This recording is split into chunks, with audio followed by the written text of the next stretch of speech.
2주 전에 우리는 가마솥의 비유로 이스라엘 백성들의 죄에 대해서 나누었습니다. 바로 그 가마솥이 이스라엘 백성들의 죄였습니다.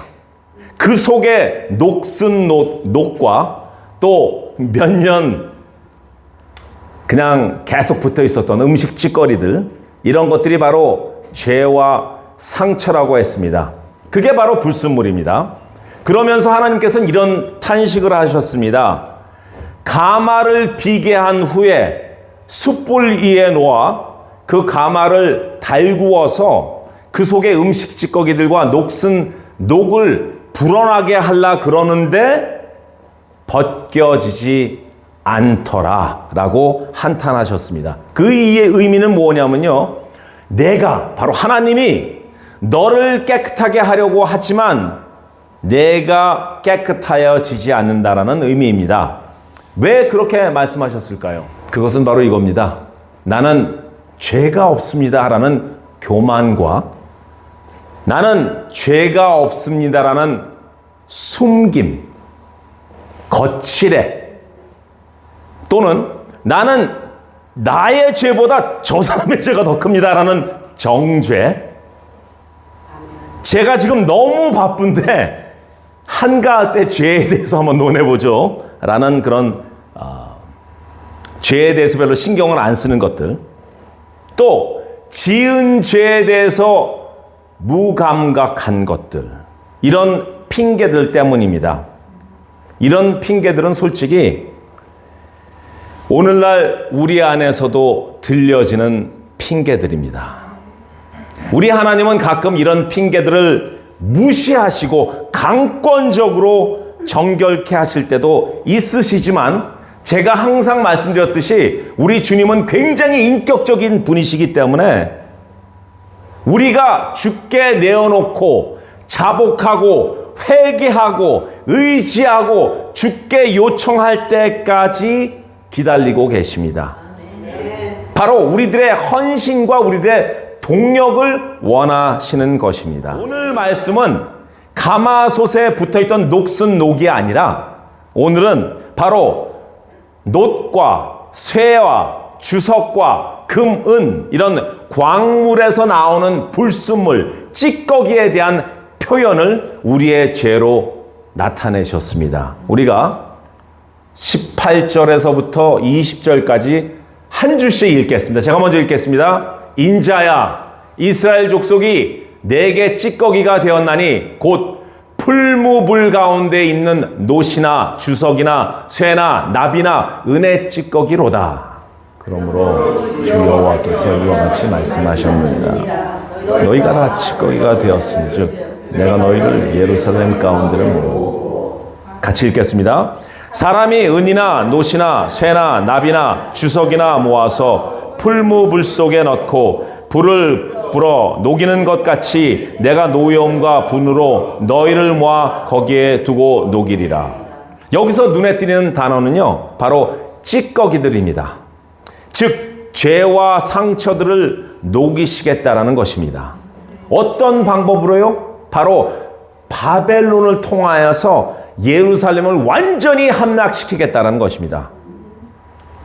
성도 여러분, 은과 금과 놋, 그리고 쇠, 납, 주석 등을 녹이면 일단 불순물들이 없어지고 더욱 순수하고 단단한 물체, 광물이 됩니다.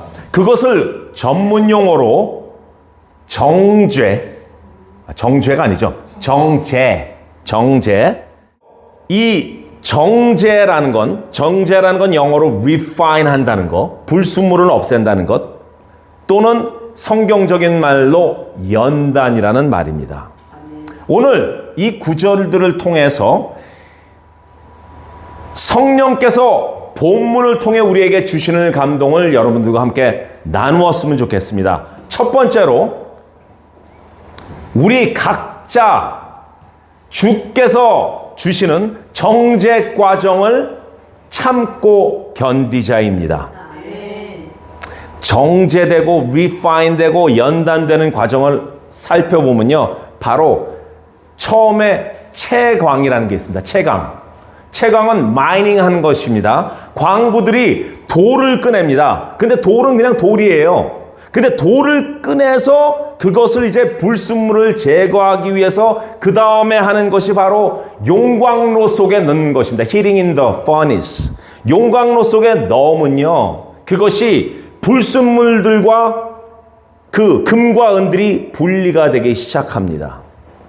채광을 보면요, 바로 하나님께서 눈에 보이기에는 돌덩이 같이 보이지만 하나님께서도 우리를 그 돌덩이, 바로 세상의 혼탁한 세상 가운데서 우리를 찾아내신다는 것입니다. 그리고 용광로 속에 넣는다는 얘기는요, 바로 고난을 통해서 우리들의 교만과 거짓과 속임수와 또 우리가 항상 가지고 있는 고집과 아집을 불순물처럼 제거시킨다는 것입니다. 세 번째는요, 바로 찌꺼기를 제거하는 것입니다. 찌꺼기를 제거한다는 것은 우리의 죄성과 세속적인 모든 것을 하나하나씩 제거합니다. 그것을 하나님께서는 계속하십니다. 그래서 반복적으로 하십니다. Repeated refining process를 합니다. 믿음의 사람들도요, 한두 번의 시련으로 완성된 적이 없습니다. 저 같은 경우도 수천 번은 아니지만 많은 시련과 고난을 통해서 정제되고 있는 과정에 있습니다. 여러분들은 어떠신가요? 네, 그렇습니다. 할렐루야. 그리고 나서 반복되는 정제를 통하여서 마지막으로 refiners, 정련자, 그 광물을 정련시키는 자, 정련자의 얼굴입니다. reflection. 이건 뭐냐 하면요, 그 정련자들이, 그 불순물들이 올라오면 그것을 숟가락으로 계속 건져냅니다. 연속적으로 계속 우리의 죄성을 건져내는 것 같이 계속 건져내는데, 리파이너이신 하나님께서 그것을 건져내시고 다 건져낸 후에 그 광물을 보았을 때 자기 얼굴이 정확하게 그 광물에 비치면 이제 끝난 것입니다. 그래서 영적으로 말하면 하나님께서 우리들의 모든 죄성과 상처들과 모든 것을 정련시키시고 불순물을 제거하시고 자기 그 광물, 우리들을 보았을 때 내 형상이 이제 보이는구나. 왜냐하면 we are created by image of God. 하나님의 형상으로 만들어졌기 때문에 그때 이제 끝나는 것입니다. 아멘, 아멘.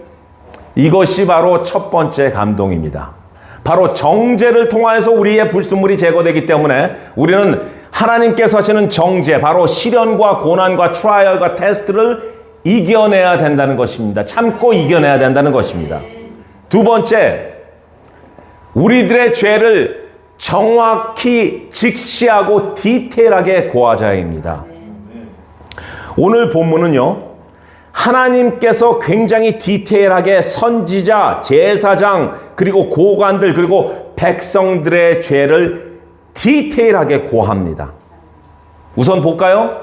선지자들, 우는 사자가 음식을 갈취하듯, 우는 사자가 음식을 갈취하듯 숨어 있다가 바로 갈취하는 것이죠. 이것이 바로 선지자들의 죄입니다. 거룩한 것과 속된 것을 구별하지 않아요. 그냥 세상이랑 같이 혼합돼서 산다는 것이죠. 스스로 회치를 한다. 여러분들 아시다시피 고대 근동지방에는 무덤이 있잖아요. 무덤 옆을 지나가면 부정타기 때문에 그것을 방지하기 위해서 무덤에다 회치를 합니다. 하얀색을 칠해놓거든요. 그래서 여긴 무덤이니까 이 돌아서 가라. 아니면 그 예식, 부정탄 것을 없애는 그 예식을 다 해야 되기 때문에 그걸 돌아서 가라고 해서 그 무덤에다 회치를 하는데, 이 선지자들은 회치를 하는 게 겉으로는 아주 화려하게 나는 굉장히 새롭다 하지만 속 안에는 마른 뼈들, 죽은 뼈들밖에 없다라는 것입니다. 그리고 거짓 복술, 하나님이 말씀하시지도 않았는데 하나님께서 당신에게 이렇게 전해주랜다. 말이 안 되는 이야기를 하고 있죠. 그 다음에 제사장들, 성물을 더럽히고 성도들을 실족하게 하고 안식일을 지키지 아니함으로 하나님의 영광과 이름을 더럽힌다는 것입니다. 고관들은요, 이리같이 겉으로는 양의 탈을 쓰고 있지만 속에는 이리가 득실득실하죠. 그러면서 불이한 이익을 차지해서 피를 흘리게 하고 영혼을 죽게 만듭니다. 이제 백성들은요, 포악하고 강탈하고 가난하고 궁핍자들을 압제하고 나그네들을 부당하게 대합니다. 이것이 하나님께서 리스트들을 적어놓고 우리에게 이야기하는 것입니다. 이와 같이 우리의 죄들도 사실 하나님 앞에 내놓을 때 곰곰이 묵상하면서 그것을 하나도 빠뜨리지 말고 디테일하게 고해야 되는 것입니다. 이 찌꺼기 같은 죄 다 녹아서 쇠나 은의 불순물이 둥둥 뜨듯 녹슨 녹과 타서 달라붙은 음식 찌꺼리들과 물에 둥둥 뜨는 그런 불순물들을 몇 번에 걸쳐서 정죄시키시는 하나님께 우리가 맡겨야 된다는 것입니다. 그럼에도 불구하고 정죄하려 들지 않고 중간에 포기하고 오히려 하나님을 떠나고 하나님을 원망하고 계속 죄를 벗삼아서 죄를 저지를 때 주님께서는 더 이상 못 참으시고 멸하시겠다라는 것입니다. 이스라엘의 죄가 너무 크기 때문에 그 악한 바벨론을 내가 사용하겠다. 바벨론을 사용해서 너희 성전부터 예루살렘 성전부터 내가 디스트로이 하시겠다는 이런 엄청난 명령이 거기에 들어가 있는 것입니다. 22장 31절을 함께 읽겠습니다. 내가 내 분노를 그들 위에 쏟으며 내 진노의 불로 멸하여 그들 행위대로 그들 머리에 보응하였느니라. 주 여호와의 말씀이니라. 그 죄를 멸하고 우리들의 지은 죄들의 행위대로 보응, 죄값대로 벌을 주시겠다. 이 무서운 이야기입니다. 그러기에 우리들도 하나님께서 그랬잖아요. 너희가 저지른 그 죄가들, 디테일한 것들을 하나하나 정리해서 내가 그것대로 리페이 해주겠다, 보응하겠다는 거 아니에요. 그러면 우리는 어떻게 해야 됩니까? 그 죄들 하나하나 우리가 가지고 있는 죄들을 이거는 별로 신경 안 써도 될 것 같아가 아니라 그 죄들을 다 리스트를 정해서 리스트로 놓고 디테일하게 하나님한테 회개를 해야 된다는 것이에요.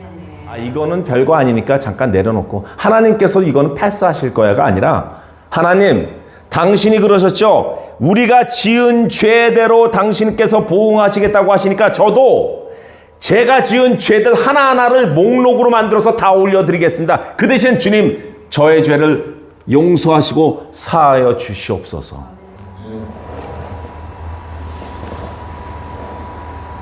그러게 우리는 하나하나 우리가 저지른 모든 죄들을 리스트하여서 회개하고 철저히 고해야 된다는 것입니다. 기억 못하는 거는 그렇게 이야기하십시오. 하나님, 제가 지은 죄 가운데 기억 못하는 것들과 제가 알지 못하는 것들과 인식하지 못한 것들 모든 것들 주님께서 하시옵나니 그것도 주님께서 싹 쓸어 주시옵소서. 클린스하여 주시옵소서 하시면 됩니다. 할렐루야. 기억나게 하여 주시옵소서. 그것도 좋은 거죠. 제 아내입니다.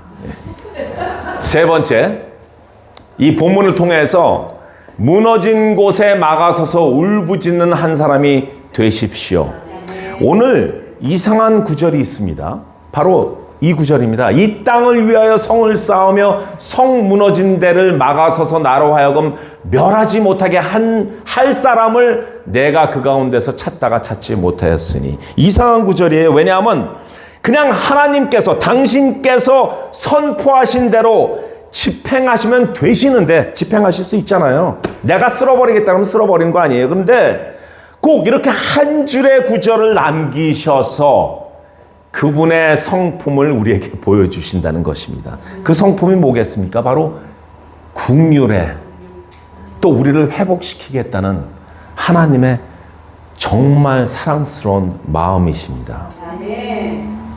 성 무너진 데에 막아서서, 성이 있는데 성 무너진 부분에 막아서서 하나님께서 죄의 이스라엘, 죄로 얼룩진 그 이스라엘, 우리들을 멸하려 하실 때 누군가가 막아서서 선처를 강하게 강청하며 용서해 주시옵소서 부르짖는 한 사람을 찾고 있다는 것입니다. 중보하고 강청하고 주여 제발 저희를 불쌍히 여기소서 하는 모든 백성을 위한 그 중보자를 찾는다는 것입니다.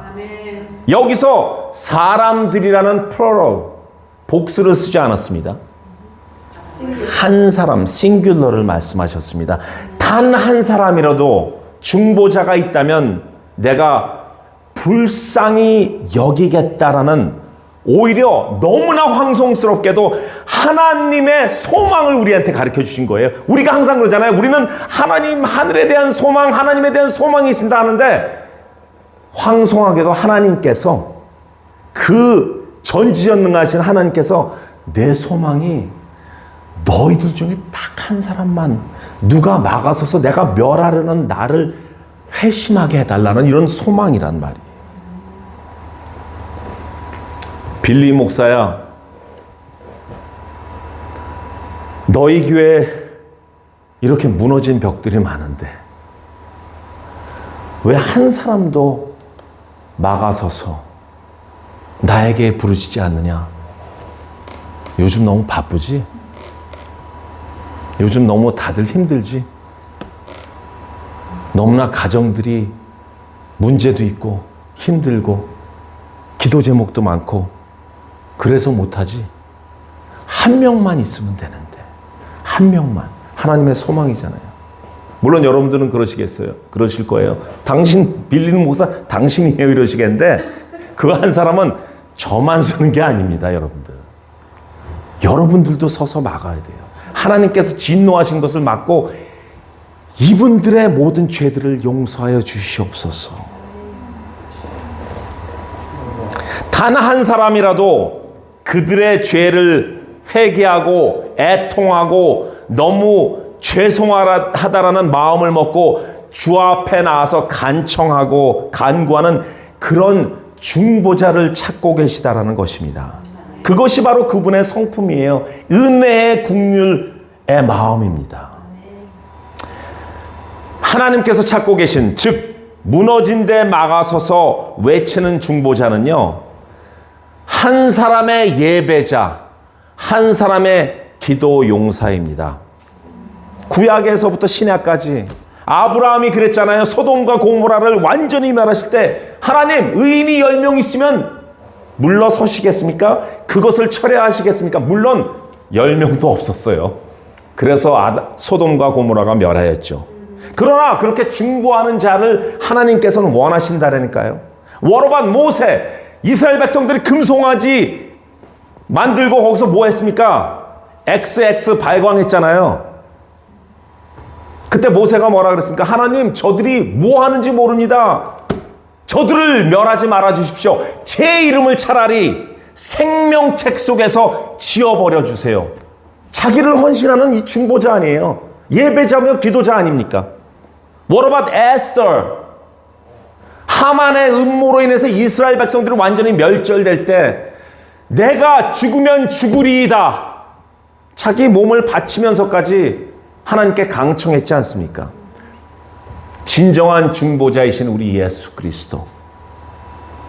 십자가에 못 박혀 죽으시고 묻히셨으며 다시 부활하셔서 인류의 모든 원죄를 사하여 주셨고 지금도 하나님 우편에서 우리를 위해 간구하고 중보하고 계신 분이십니다. 예수님은 최고의 중보자이십니다. 하나님께 예배드리는 최고의 예배자이시며 기도하고 간구하는 최고의 기도자였습니다. 제 죄를 짓고 돌아오지 않는 형제자매들을 위해서 울부짖는 그런 분들, 그런 중보자들, 예배의 생명을 거르고 예배를 드리고 하나님께 영광 드리는 예배자들, 남들의 기도 제목을 모아서 부르짖는 기도 용사들, 이 사람들을 하나님께서는 찾고 계신 것입니다. 그러나 한 사람 한 사람들이 모였을 때 특별한 임무를 띈 하나님의 군대가 형성이 되는 것입니다. 그게 바로 중보기도팀, 예배드리는 찬양팀. 여러분들의 어깨가 너무 무겁습니다. 제가 여러분들에게 부담을 주려고, 시험을 주려고 말씀드린 것이 아닙니다. 이것은 하나님께서 세우신 가장 중요한 사역이기 때문입니다. 무너진 곳에 막아서서 완전히 쓸어버리시겠다는 하나님을 야곱과 같이, 하나님 나한테 축복 주지 않고는 못 가요.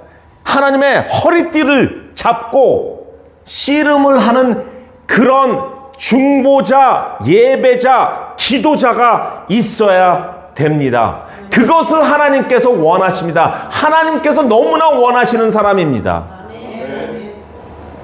또한 무너진 곳에서 막아서서 하나님 우리의 죄를 사하여 주시고 우리를 용서해 주십시오 하는 그런 분들은요, 또한 하나의 사역이 있습니다. 그건 뭔지 아십니까? 그게 바로 파수꾼이에요. 파수꾼은요, 적의 침략을 막기 위해서, 사단의 공격을 막기 위해서 최전방 프론트라이너, 경비를 서는 보초들입니다. 그 임무가 얼마나 중요한지 모릅니다. 전방이 무너지면요, 후방은 끝입니다. 중보기도팀과 찬양팀에 속하지 않으시는 분들, 바로 그 성벽, 무너진 성벽에서 성벽을 쌓으면서 중간에 서서 inner 갭에 서가지고 하나님, 우리들이 그동안 하나님께 빌지 못했던 것들, 하나님께 더욱더 가까이 가지 못했던 것들, 하나님께 포커스하지 못했던 것들, 그것을 우리의 아이들을 이제 픽스하길 원합니다. 주님 용서하여 주시옵소서. At the same time 적들의 공격, 스피리추얼 워페어가 있을 때 모든 성도를 위해서 기도할 수 있고 교회를 위해서 기도할 수 있는 그런 파수꾼이 필요합니다. 아멘. 하나님은 지금도 찾고 계십니다. 에스겔서에서 나온 것 같이 그 당시에 찾는 것이 아니라 지금도 그런 중보자이며 예배자이며 기도 용사들을 찾고 계십니다. 교회의 무너진 곳을 막아서서 울부짖는 한 사람, 예배에 목숨을 걸고 예배드리며 영광드리는 한 사람, 다른 사람들의 구원을 위해서 기도하는 한 사람, 그 한 사람을 통해서 하나님은 세대를 살립니다. 그런 엄청난 임무를 가지시고 광야 국제교회에서 예배드리고 섬기고 사역하시면서 중보하시는 중보자들, 그리고 예배자들, 여러분들, 모든 성도 여러분들 예수 그리스도의 이름으로 축원하며 박수를 보내드립니다.